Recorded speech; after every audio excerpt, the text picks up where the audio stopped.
When working with a long schedule, it is helpful to split the schedule into segments. Prior to this release, these segments were not able to be placed on separate sheets.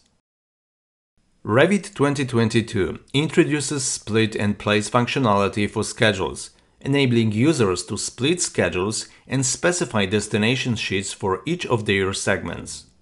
Using this tool, the schedule may either be split into equal segments across the selected sheets or broken into segments of a user-defined height.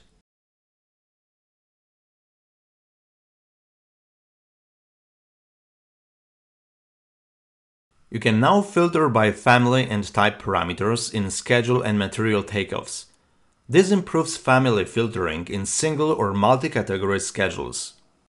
These enhancements give you better control over the filtering and display of schedules in your Revit projects, helping you work more productively and efficiently.